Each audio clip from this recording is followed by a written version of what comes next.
Professor Bava, who is the professor with the Jawaharlal Nehru University, continues to be with us.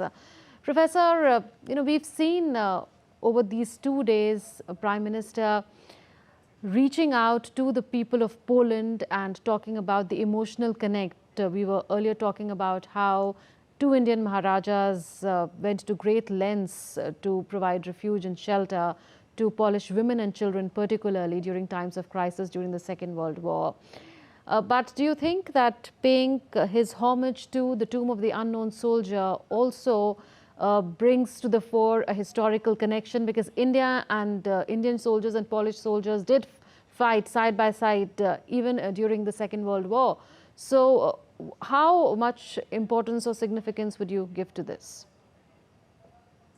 I think it's extremely important that the Prime Minister has, visited the tomb of the unknown soldier and laid a wreath over there, as we just saw. While it's a historical part, it's part of the joint history of India and Poland from, Second World War. What is important to recognize over here is that, it is it's the common effort which was put by both countries in terms of the conditions of 1945. And one has to recognize there were two elements to it. So while the Indian and Polish troops were fighting together, we also had the Indian Maharaja who was, taking these Polish children and women who came in. So there's a humanitarian element to what came out of it, and this issue of about jointly fighting the war in Europe.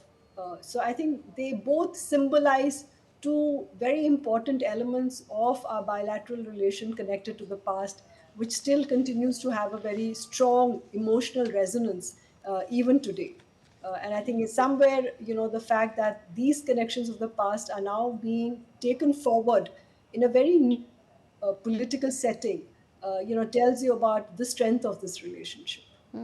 Professor Bawa, if we talk about India-Europe ties again, then we know that in January 2025, Poland will take over the presidency of the European Union. And now for the relationship between India and European Union, besides, of course, the India-Poland relationship, how significant could this visit be going forward, considering the upcoming position that Poland will have as EU president?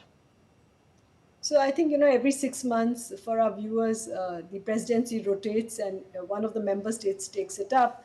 It gives them the opportunity to, kind of set the agenda and take it forward during that 6 month period. So the Polish presidency, of course, is going to be influenced a lot by developments which are happening in Europe. That is of key concern to the countries of the European Union. And for those who are not aware, I mean, Poland is at a very geopolitical spot where, if there is any escalation in war, then Poland will face the brunt of it. It already has in terms of the refugee flows which have come into Poland. So that is going to be a very defining element in terms of the Polish presidency. But then it is also done along with, what is happening in Brussels. It's not independent of that. And one should also then keep in mind that in the summer, elections took place to the European Parliament. So, as a new commission will come into office by November, and then by January, Poland takes over the presidency. There's going to be a new kind of dynamics at this point. So, all the negotiations are on to build a new commission. It's going to be extremely crucial. How does Europe, move forward? And let me add one more element which adds complexity to all of this.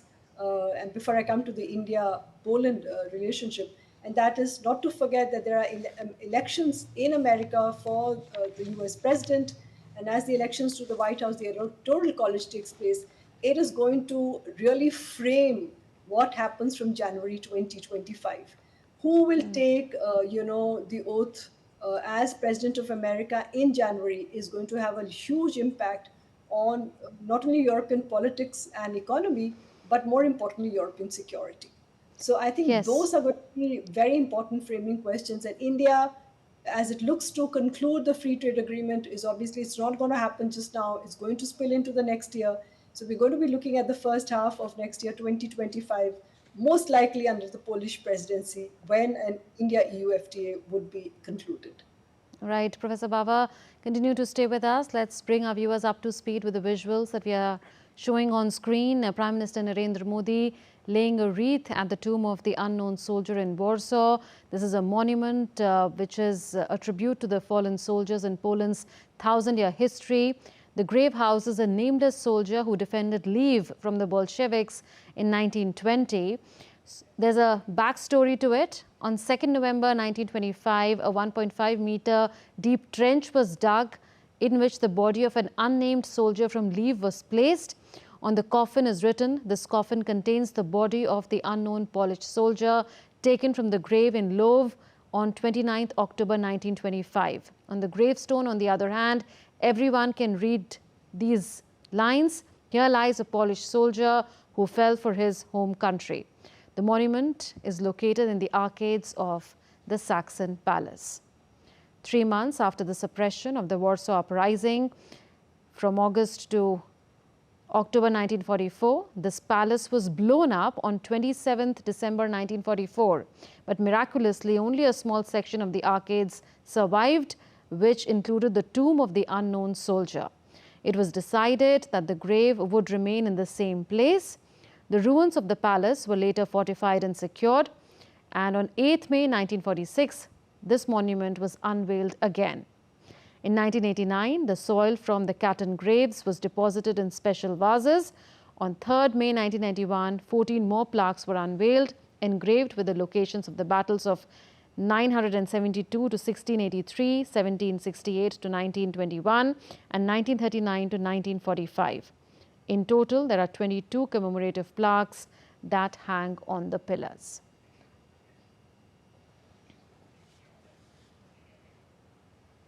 Yes, Professor Bava, we were discussing about what really the Polish presidency of the EU could mean as far as taking the relationship between India and EU forward. And you said that you expect the FTA negotiations to be concluded under the Polish presidency. Do you think that this visit is going to build a lot of trust to be able to have those achievements in near future? So I'm an optimist by nature, and that's why I would hope that at least in the first half of the presidency under Poland, that this goes through. That is my reason for being optimistic. I think it's a multi-level negotiation and engagement, and despite what are the political calendars, which sometimes don't match on both sides, we went into election first. Then the European Union had elections to the European Parliament. So as a consequence, what was expected to be concluded by end of the year has obviously now gone into a different timetable.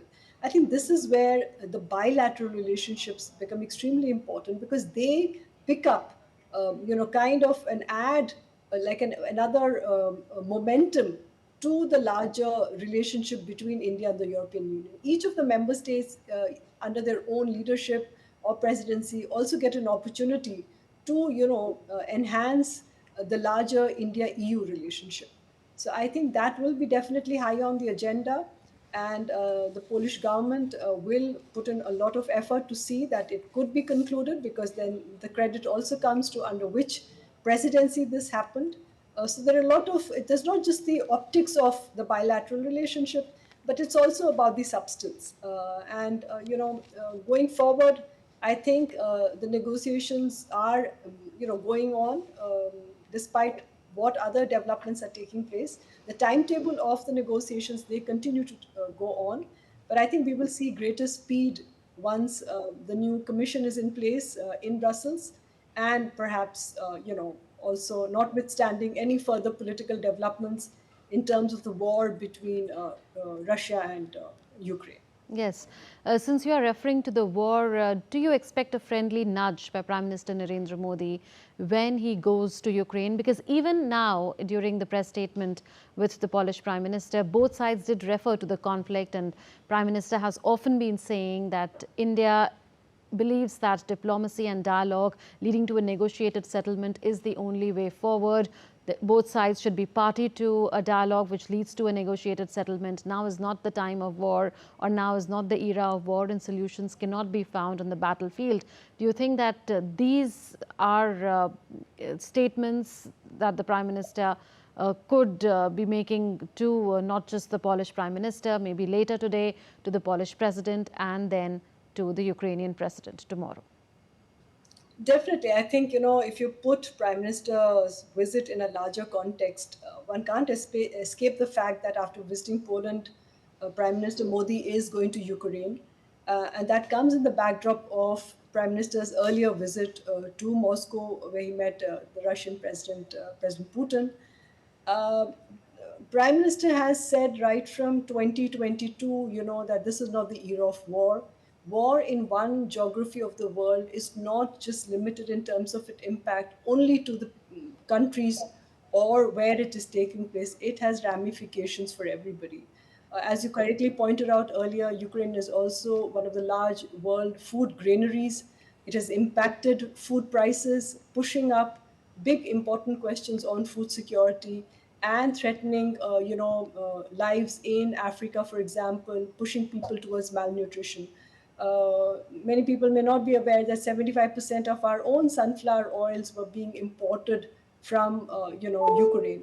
So I think any opportunity in which one can bring conflicting parties to dialogue and diplomacy has to be pursued, and Prime Minister has, you can see, committed himself to this in the sense of we're not trying to broker anything, because I think that requires very different kind of diplomatic action guaranteeing peace and security. But India is probably one of the very few countries at this point in time in the context of this conflict which is able to talk to both sides.